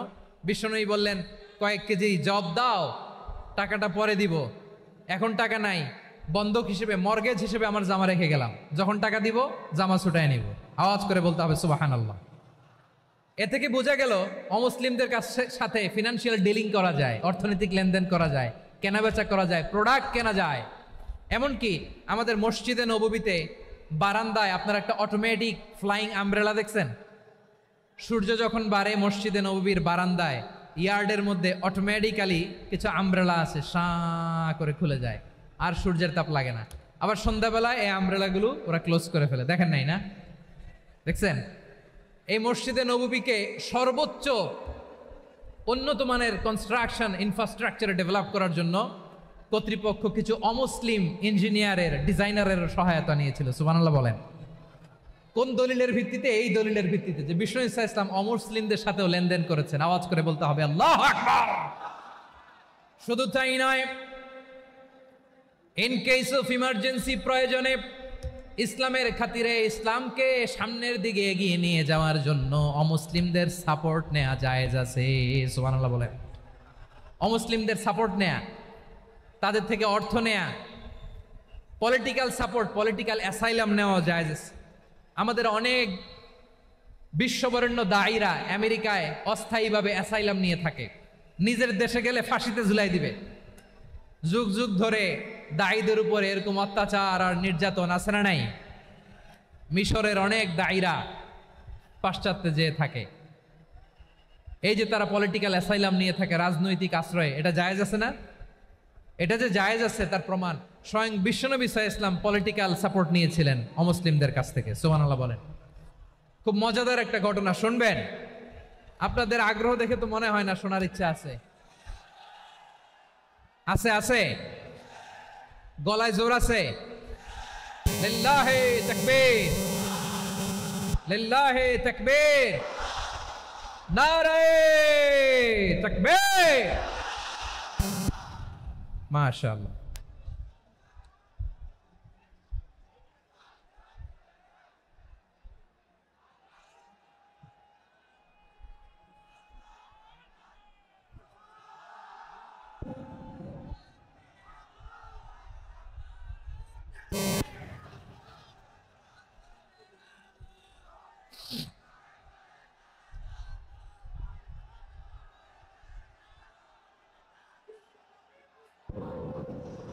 মাশাআল্লাহ মাশাআল্লাহ। থামুন থামুন আমার ভাইরা। বিশ্বনবীর বয়স তখন প্রায় 51 বছর। কত বছর? বিশ্বনবীর সবচেয়ে কাছের মানুষ খাদিজা রাদিয়াল্লাহু তাআলা আনহা ইন্তেকাল করেছেন। বিশ্বনবী বড্ড কষ্ট পেলেন, হৃদয়টা ভেঙে খান খান। যিনি ঘরের ভেতরে বিশ্বনবীকে সান্ত্বনা দিতেন, ভালোবাসা দিতেন, বাইরে গেলে কুরাইশরা বকাঝকা করে, অত্যাচার করে, কিন্তু আম্মাজান খাদিজা রাদিয়াল্লাহু তাআলা আনহা ঘরটারে এমন শান্তির নীর বানায় রেখেছেন, এই ঘরের ভিতরে ঢুকলে বিশ্বনবীর কলিজাটা ঠান্ডা হয়ে যেত। এজন্য রব্বুল আলামিন বলেন, খাদিজা, ও আমার বান্দি খাদিজা, জান্নাতে এমন স্পেশাল একটা ঘর আমি তোমার জন্য রেডি করে রেখেছি। ওই ঘরের মধ্যে কোনো আওয়াজ নাই, ওই ঘরের মধ্যে কোনো নয়েজ নাই, ওই ঘরে কোনো বিশৃঙ্খলা নাই। কারণ মক্কার জমিনে আমার নবী কুরাইশদের বিশৃঙ্খলা, নয়েজ আর ঝামেলাগুলোকে উপেক্ষা করে যখন তোমার ঘরের ভিতরে ঢুকতো, ঘরটারে তুমি শান্তির নীর, ঠান্ডা, নীরব, নিস্তব্ধ, নিঝুম আর শান্তির নীর বানিয়ে রেখেছ। এজন্য জান্নাতে স্পেশাল একটা শান্তির নীর আমি তোমারে উপহার দেব। ওই প্রিয়তমা স্ত্রী খাদিজা ইন্তেকাল করলেন, বিশ্বনবীর হৃদয় ভেঙে খান খান। আবার ওনার চাচা আবু তালেব ইন্তেকাল করলেন, যিনি পলিটিক্যাল শেল্টার দিতেন নবীকে। কে দিতেন? আবু তালেবের ভয়ে, বিশ্বনবীর এই চাচার ভয়ে কোনো মুশরিক নবীর গায়ে হাত দেওয়ার সাহস পায় নাই। এখন স্ত্রীও নাই, চাচাও নাই, নবীকে আশ্রয় দেওয়ার কেউ নাই। নবীর চারদিকে অন্ধকার। নবী এখন কই যাবেন? আমার পেয়ারা নবী নতুন স্টেশন খুঁজতেছেন, নতুন দাওয়াতি প্ল্যাটফর্ম খুঁজতেছেন। তিনি যায়েদ বিন হারেসা রাদিয়াল্লাহু তাআলা আনহুকে নিয়ে মক্কার পাশের একটা নেইবরিং সিটি তায়েফে চলে গেলেন। কোথায় চলে গেলেন? লালমনিরহাটের ভাইয়ের আওয়াজ করে বলেন, কোথায় গেলেন? তায়েফে চলে গেলেন দিনের দাওয়াত দেওয়ার জন্য। কি দেওয়ার জন্য? নাকি জমি কিনতে গেছিলেন? জমি কিনতে, দুনিয়ার যশ খ্যাতির জন্য, নিজের কোনো লাভের জন্য? তায়েফবাসীদেরকে জাহান্নামের আগুন থেকে বাঁচানোর জন্য। আওয়াজ করে বলতে হবে ঠিক কিনা? বিশ্বনবী বিশাল মরুপথ পাহাড়ি পথ পাড়ি দিয়ে তায়েফের মরুজমিনে গেলেন কোরআনের দাওয়াত নিয়ে, ইমানের দাওয়াত নিয়ে। কিন্তু তায়েফের লোকেরা বিশ্বনবীর দাওয়াতকে শুধু প্রত্যাখ্যান করেই থামে নাই, তারা বিশ্বনবীর সাথে অত্যন্ত খারাপ আচরণ করেছে। বিশ্বনবীকে শারীরিকভাবে হেনস্থা করেছে, আমার নবীকে শারীরিকভাবে অত্যাচার করেছে, আমার পেয়ারা নবীর গায়ে পাথর মেরেছে, বিশ্বনবীর গা বেয়ে ঝরঝর করে রক্ত ঝরেছে, নবী জামিনের মধ্যে লুটিয়ে পড়েছেন, আবার মেরেছে, আবার নবী হাঁটতে শুরু করলেন, পেছন থেকে আবার মেরেছে, আবার নবী রক্তাক্ত হয়ে জামিনের মধ্যে লুটিয়ে পড়লেন, আবার মেরেছে। বিশ্বনবীর মতো এত সুশ্রী মানব, বিশ্বনবীর মতো এত শুভ্র মানব, বিশ্বনবীর মতো এমন চমৎকার দেহাবয়ব দিয়ে রব্বুল আলামিন কাউকে বানান নাই। এরকম চমৎকার মানুষটাকে তারা তায়েফের ওই জামিনে রক্তাক্ত করেছে। বিশ্বনবী দুনিয়ার কোনো স্বার্থের জন্য সেখানে যান নাই, নিজের কোনো লাভের জন্য, প্রাপ্তির জন্য যান নাই, তায়েফবাসীদের জাহান্নামের আগুন থেকে বাঁচাতে গিয়েছেন। ঠিক কিনা বলেন? খেয়ে না খেয়ে দিন প্রচারের কাজে নিজেকে দিয়েছ বিলিয়ে, তায়েফের কাফিরেরা চিনল না সে আলো, দুষ্ট ছেলেদের পিছু দিল লেলিয়ে, পাথরের আঘাতে ক্ষত বিক্ষত হয়ে সারা শরীর থেকে রক্ত ঝরে। হে রাসূল তোমাকে ভুলি আমি কেমন করে, হে রাসূল তোমাকে ভুলি আমি কেমন করে। পারেন না আপনারা? ধরুন আমার সাথে, হাজার ব্যথা বেদনার পরে ফিরে আসনি তুমি আপন ঘরে, দিনের আলো তুমি ছড়িয়ে দিতে চলে গেলে মদিনায় মক্কা ছেড়ে। হে রাসূল তোমাকে ভুলি আমি কেমন করে, হে রাসূল তোমাকে ভুলি আমি কেমন করে। ঠিক কিনা বলেন? প্রিয় ভাইরা, তায়েফের ছেলেরা নবীকে রক্তাক্ত করলো। আমার নবী কই যাবে? কই যাবে? মক্কায় জায়গা নাই, তায়েফে জায়গা নাই। তায়েফ থেকে ভারাক্রান্ত মন নিয়ে আমার নবী মক্কায় ফিরে আসলেন। বিশ্ব নবী মক্কায় ঢুকতে পারেন না। মক্কার মরুভূমির দিকে তাকিয়ে, উপত্যকার দিকে তাকিয়ে বিশ্বনবী ধা ধা করে কাঁদেন, ঝরঝর করে নবীর চেহারা মোবারক থেকে চোখের পানিগুলো বেয়ে বেয়ে পড়ে। আমার জন্মস্থান, আমার শৈশব, কৈশোর, যৌবন কেটেছে এই মক্কায়, আমার এলাকায় আমি ঢুকতে পারি না। বিশ্বনবী মক্কার অনতি দূরে দাঁড়িয়ে জায়েদকে পাঠালেন, জায়েদ যাও দেখো কেউ আমাকে সাপোর্ট করার মতো আছে কিনা, যাও অমুকের কাছে যাও। জায়েদ গেলেন, তারাও প্রত্যাখ্যান করে ফিরিয়ে দেয়। বিশ্বনবী বললেন যাও অমুক লোকের কাছে যাও, তিনিও প্রত্যাখ্যান করে ফিরিয়ে দিলেন। কেউ বিশ্বনবীকে আশ্রয় দিতে রাজি হয় না। নিজ জন্মভূমিতে বিতাড়িত বিশ্বনবী, সর্বশেষ বিশ্বনবী বললেন যাও মুতঈম ইবনে আদির ঘরে যাও। মুতঈম ইবনে আদি মুশরিক, তার কাছে যাও। গেলেন, মুতঈম ইবনে আদি রাজি হয়ে গেল। সুবহানাল্লাহ বলেন। দেখেন, অনেক বিপদের সময়ও আমি নিজে সাক্ষী, সামাজিকভাবে রাজনৈতিকভাবে কত ঝঞ্ঝা, কত ষড়যন্ত্র, কত কনস্পাইরেসি পাড়ি দিয়ে আমাদেরকে সামনে এগিয়ে যেতে হয়। এই শত্রুদের ভেতরেও একজনকে দাঁড় করিয়ে দেয় যে আল্লাহর কোরআনের জন্য রেডি হয়ে যায়। পড়েন সুবহানাল্লাহ।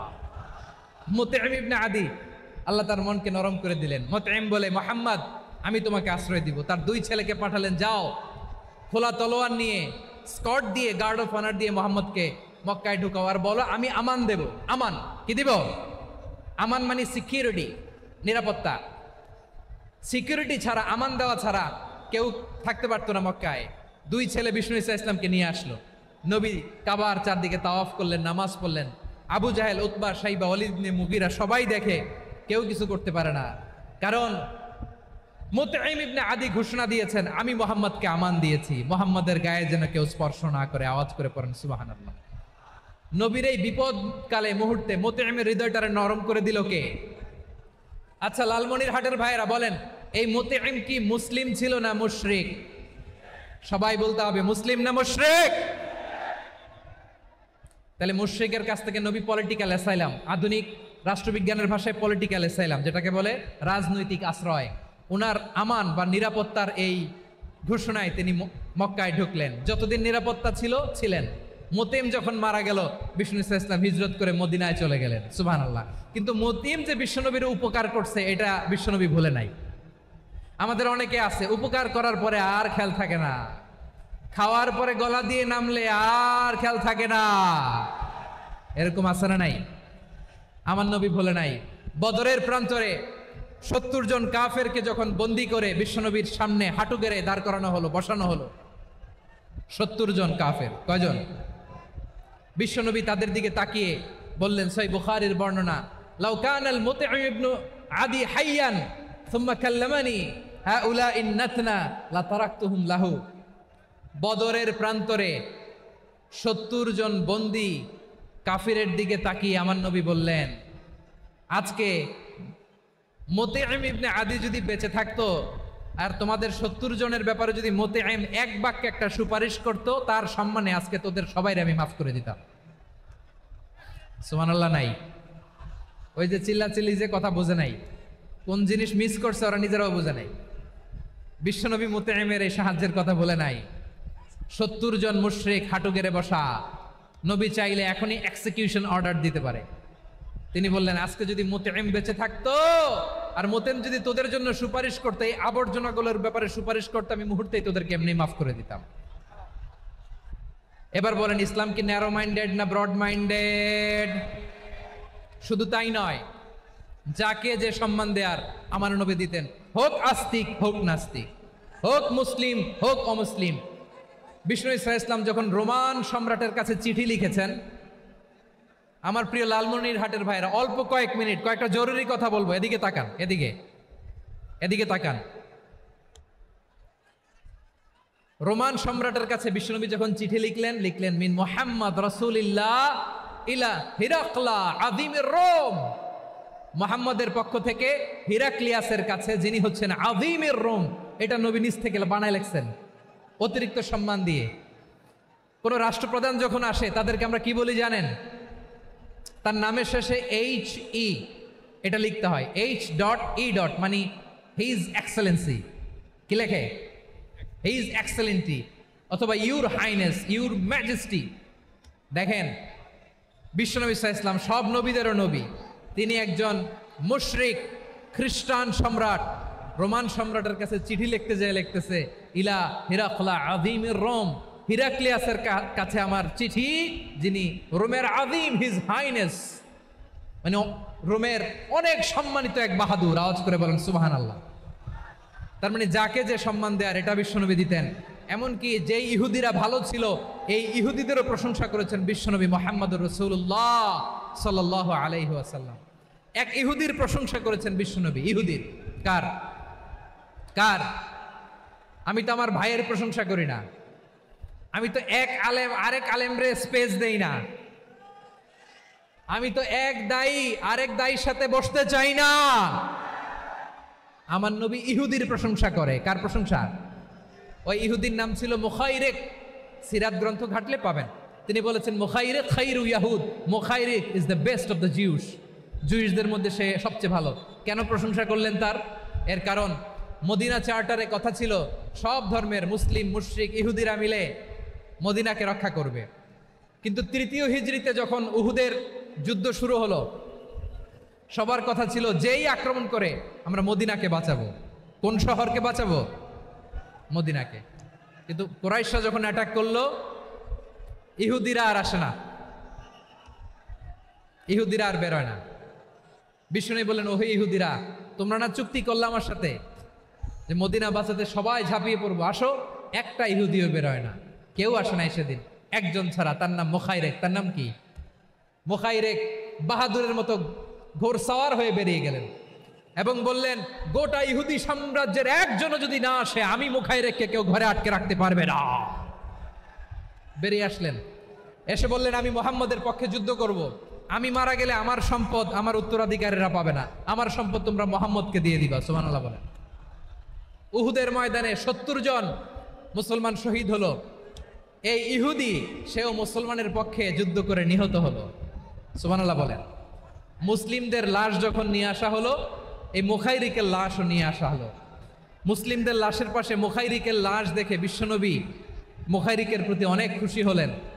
আর বিশ্বনবী খুশি হয়ে বললেন, মুখাইরিক খৈরু ইয়াহুদ, মুখাইরিক যদিও তুমি ইহুদি, তারপরে তুমি সব ইহুদিদের মধ্যে সেরা ইহুদি। পড়েন সুবহানাল্লাহ। আমার নবী ইহুদিকেও সম্মান দিতে কার্পণ্য করে নাই। আওয়াজ করে বলেন আল্লাহু আকবার। প্রিয় ভাইরা, এবার সর্বশেষ আওয়াজ করে বলেন, ইসলাম কি ন্যারো মাইন্ডেড নাকি ব্রড মাইন্ডেড? সবাই বলেন ন্যারো মাইন্ডেড না ব্রড মাইন্ডেড? এজন্য অমুসলিম হইলেই তারা আমাদের শত্রু নয়। শত্রু কারা? এই লালমনিরহাটের ভাইয়েরা শোনেন, শত্রু কারা? যে সমস্ত অমুসলিম আমাদেরকে নিশ্চিহ্ন করে দিতে চায়, যে সমস্ত অমুসলিম আমাদের ভূখণ্ড থেকে আমাদেরকে তাড়িয়ে দিতে চায়, যে সমস্ত অমুসলিম আমার ধর্ম নিয়ে তুচ্ছতাচ্ছিল্য করে চিল্লায় বলেন ঠিক কিনা, তারা আমাদের শত্রু। সাধারণ অমুসলিমরা আমার শত্রু নয়। এই যে হিন্দুরা থাকে এরা আমার ভাই, বৌদ্ধরা আমার ভাই, খ্রিস্টানরা আমার ভাই, ইহুদিরা আমার ভাই। তারা দিনই ভাই নয়, তারা মায়ের পেটের ভাই নয়, তারা মানবিক দিক থেকে ভাই। ও মানুষ, আমিও মানুষ। ইসলাম মানুষকে সম্মান করে, চিল্লায় বলো ঠিক কিনা।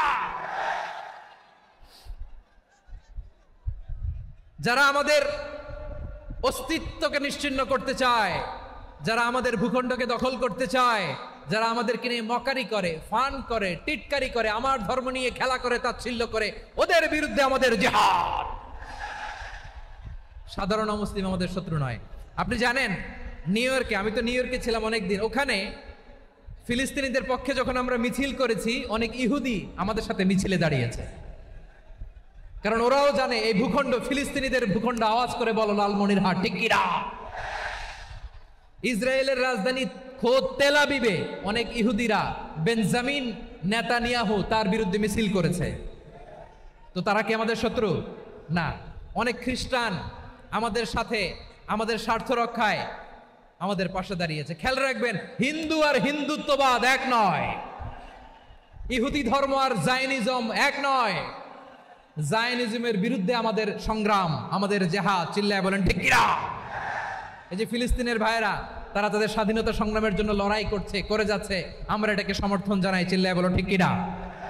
কাশ্মীরের ভাইয়েরা স্বাধীনতার জন্য সংগ্রাম করছে, আমরা সেই সংগ্রামকে সমর্থন জানাই, আওয়াজ করে বলো ঠিক কিনা। যারাই আমাদের ইসলামকে নিশ্চিহ্ন করতে চায় তাদের বিরুদ্ধে আমাদের সংগ্রাম, আওয়াজ করে বলতে হবে ঠিক কিনা। ওই সমস্ত দুর্বৃত্তদের সাথে আমাদের কোনো সম্পর্ক নাই। আমরা যদি ঐক্যবদ্ধ থাকতে পারি, ওই দুর্বৃত্তরা চান্স পাবে না। আমরা ঐক্যবদ্ধ থাকতে রাজি আছি। লালমনিরহাটের ভাইয়েরা, আমরা ঐক্যবদ্ধ থাকলে ওই দুর্বৃত্তদের কালো হাত ভেঙে দিতে আমাদের সময় লাগবে না। তাদের কালো হাত ভেঙে দিতে রাজি আছো মুসলমান? কারা কারা রাজি? দু হাত তুলে দেখাও।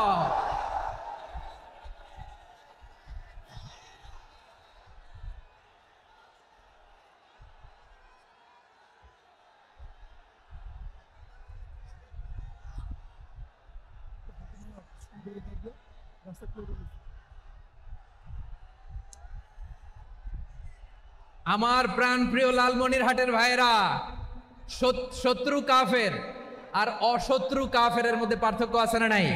আবু তালেবও মুশরিক, আবু জাহেলও মুশরিক, কিন্তু দুই মুশরিকে পার্থক্য আছে না নাই?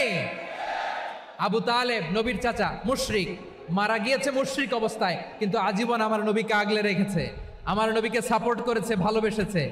আবু জাহেলও মুশরিক, মারা গিয়েছে মুশরিক হিসেবে, আজীবন আমার নবীর বিরুদ্ধাচারণ করেছে।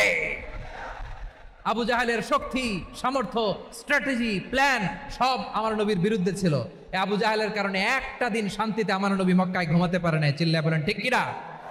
এজন্য রব্বুল আলামিন বলেন, লা ইয়ানহাকুমুল্লাহু আনিল্লাযীনা লাম ইউকাতিলুকুম ফিদ-দীনি ওয়া লাম ইখরিজুকুম মিন দিয়ারিকুম আন তাবাররুহুম ওয়া তুকসিতু ইলাইহিম ইন্নাল্লাহা ইউহিব্বুল মুকসিতিন।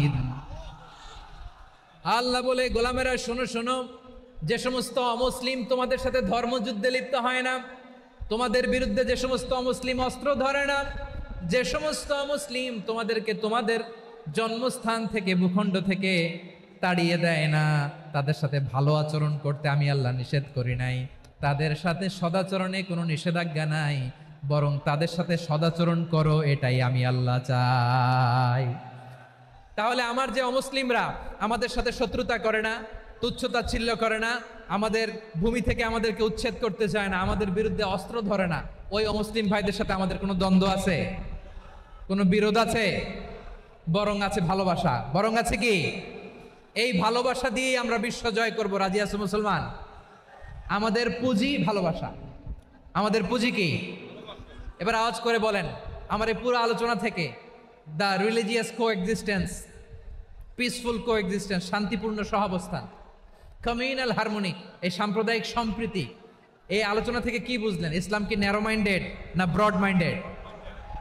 এই ব্রড মাইন্ডেড হৃদয় নিয়ে, ভালোবাসা দিয়ে আমরা বিশ্ব জয় করতে চাই। রাজি আছেন? আল্লাহ কবুল করুক। আমরা সবাই পড়ি আমিন। লালমনিরহাটের জেলা স্টেডিয়ামে আমার প্রিয় মায়েরা, বোনেরা, আপনাদের জন্য একটা হাদিস বলে শেষ করব। বিশ্বনবী বলেন, আমার মায়েরা খেয়াল করে শুনুন, বিশ্বনবী আপনাদের উদ্দেশ্য করে বলেন, আল মারআতু ইযা সাল্লাত খামসাহা ওয়া সামাত শাহরাহা হাফিজাত ফুরুজাহা আতাআত বা'লাহা ফালতাদখুল মিন আইয়ি আবওয়াবিল জান্নাতি শাআত। বিশ্বনবী বলেন, ও রমণীরা, ও নারীরা, যে সমস্ত নারী এই 4টা কাজ করবে, এই 4টা কাজের গ্যারান্টি দিবে, তাদেরকে জান্নাতের 8টা দরজার গ্যারান্টি দেয়া হবে। কি 4টা কাজ? 1 নাম্বার, আল মারআতু ইযা সাল্লাত খামসাহা, যে নারী 5 ওয়াক্ত নামাজ পড়ে। কি করে?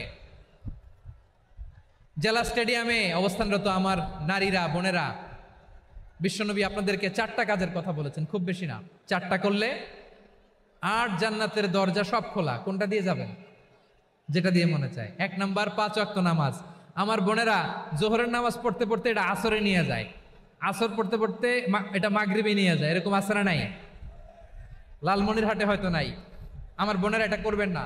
ইন্নাস সালাতা কানাত আলাল মুমিনিনা কিতাবাম মাওকুতা, সময় মতো পড়বেন। সামাত শাহরা, রমাদানের রোজাগুলো রাখবেন। হাফিজাত ফুরুজাহা, যে নারী তার চরিত্রকে হেফাজত করে, তার প্রাইভেট হেফাজত করে, তার লজ্জাস্থান হেফাজত করে। ও মায়েরা, আপনার এই গর্ভ যে কত দামি আপনি জানেন না। আপনার এই গর্ভ থেকে জন্মাবে আগামীর সালাহুদ্দিন আল আইয়ুবী। আপনার গর্ভ থেকেই জন্মাবে ইমাম আল মাহদি আল মুনতাজার। আপনার পেট থেকে জন্মাবে আবু সাইদের মতো বীর সৈনিক। আপনার পেট থেকে জন্মাবে মুগ্ধের মতো বীর মুজাহিদ। আপনি জানেন না কে আসবে আপনার পেট থেকে। সময়টাকে কাজে লাগান, ইসলামকে বুঝেন, মানেন, আমাদের ইসলামিক লেকচারগুলো শোনেন। আমরা যে বার্তাগুলো, ইনস্ট্রাকশনগুলো, দিক নির্দেশনাগুলো আপনাদের খেদমতে রাখি, এগুলো মেনে চলুন। আপনিই পারেন আপনার ঘরটাকে জান্নাতের টুকরা বানাতে। একটা family, it's a very big institution and you are the MD, the managing director of this institution. চিল্লায় বলেন ঠিক কিনা? চাইলেই পারেন ঘরটারে জান্নাতের টুকরা বানাতে। 5 ওয়াক্ত সালাত, রমাদানের রোজা, নিজের চরিত্রের হেফাজত, ও আতাআত বা'লাহা, স্বামীর আনুগত্য।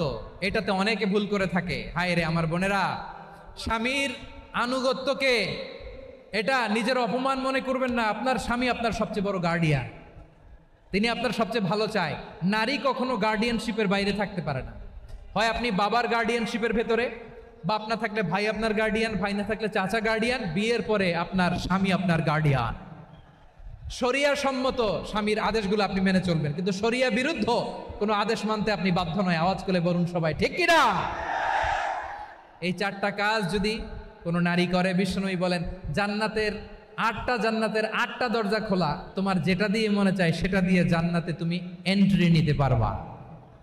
আমরা এখানে লালমনিরহাটের সোহরাওয়ার্দী ময়দানে আজকে যেমন একত্রিত হতে পারলাম, আল্লাহর জান্নাতেও যেন একত্রিত হতে পারে। আল্লাহ তুমি তৌফিক দান করো। আল্লাহ আমার এই কলিজার টুকরা যুবক ভাইদেরকে তুমি ওমরে ফারুকের মতো কবুল করো। জেলা স্টেডিয়ামে অবস্থানরত আমার মা বোনদেরকে তুমি ফাতেমার মতো, খাদিজার মতো কবুল করো। আমাদের কলিজার টুকরা সন্তানদেরকে তুমি সালাউদ্দিন আল আইয়ুবীর মতো কবুল করো। এই যে ইসলামিক সোসাইটি লালমনিরহাটকে আল্লাহ তুমি কবুল করো। আল্লাহ যে কথাগুলো বললাম এগুলো প্রথমে আমাকে, আমার সব ভাইদেরকে আমল করার তৌফিক দান করো।